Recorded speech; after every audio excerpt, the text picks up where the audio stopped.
summer, the Supreme Court overturned Roe versus Wade with the Dobbs decision.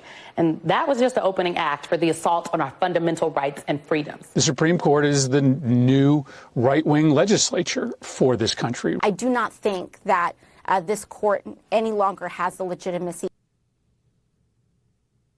Joining me now, my friend Josh Hammer of The Josh Hammer Show. Also, he's the opinion editor of Newsweek. Josh, it doesn't take a genius to see about the last 6 months to a year, maybe more, a real ramp up in consistent attacks on the Supreme Court. Sometimes physical attacks, but constant. It's just become part of the communists' regular talking points. Why?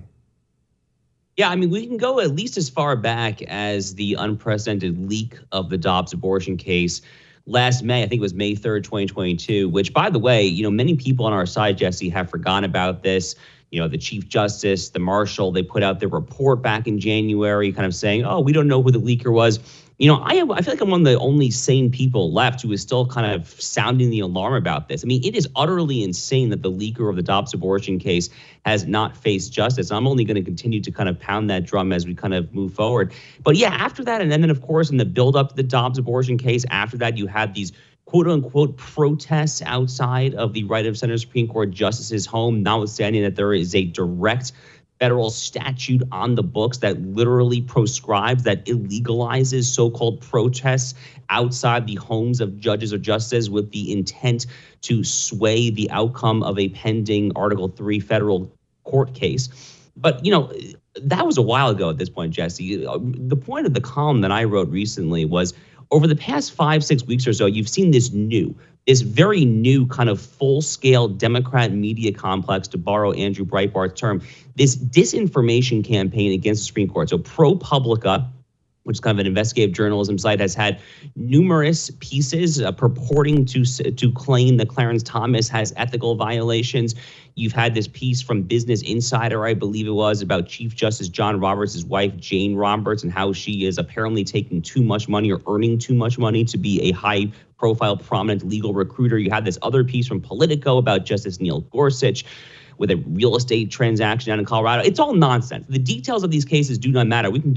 You and I can go there if you want to. The point is, this is a full-scale effort to delegitimize this court, building up to the so-called ethics reform hearing that Sheldon Whitehouse, Dick Durbin, and the idiots on the Senate Judiciary Committee held a couple weeks ago. What they are building up towards is radical legislation and probably trying to pack the Supreme Court. So we have to speak out against this because it's really kind of playing with fire when you talk about court packing at that point.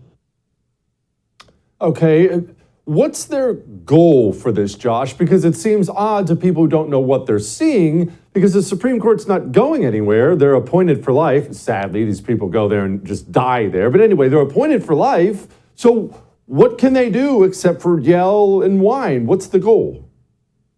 I mean, they're trying fundamentally, I genuinely think, to pack the Supreme Court. That has been the goal of the far left for a number of years now. So if you remember correctly, back on the 2020 campaign trail, Biden never endorsed court packing when he was running for president, but some of his further left rivals did.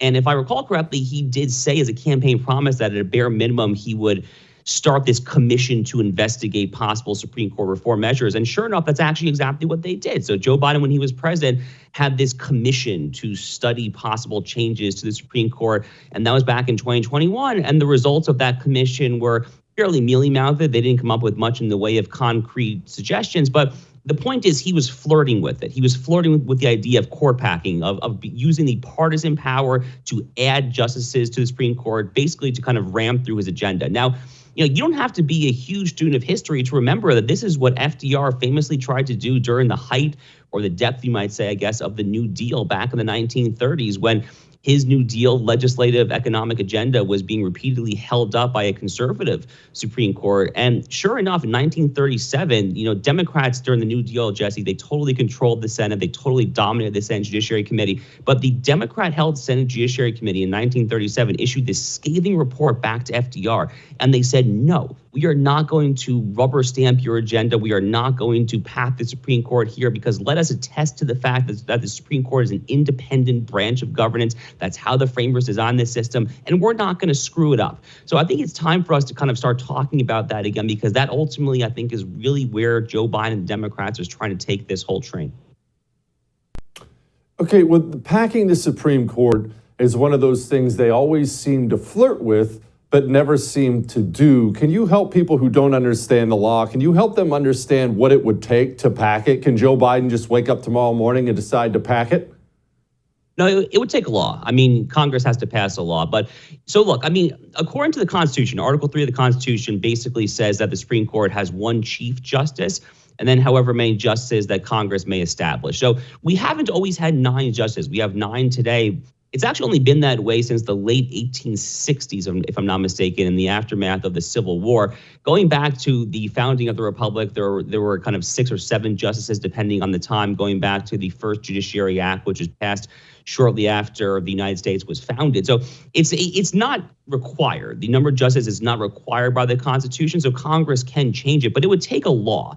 And, the point of that FDR 1937 example that I flagged there is that when the Democrats last tried to actually jam through a law to pack the court, when FDR did it almost 100 years ago, it was a Democrat-controlled Senate Judiciary Committee that actually said no. And, from my perspective, Jesse, we've had a 9-member Supreme Court for over 150 years. I see no particular need to try to tweak that right now. It's worked fairly well for the most part. I have great news. If you enjoyed that, I have a YouTube channel you can subscribe to. Whatever I do, it'll be right there on YouTube. So go subscribe today.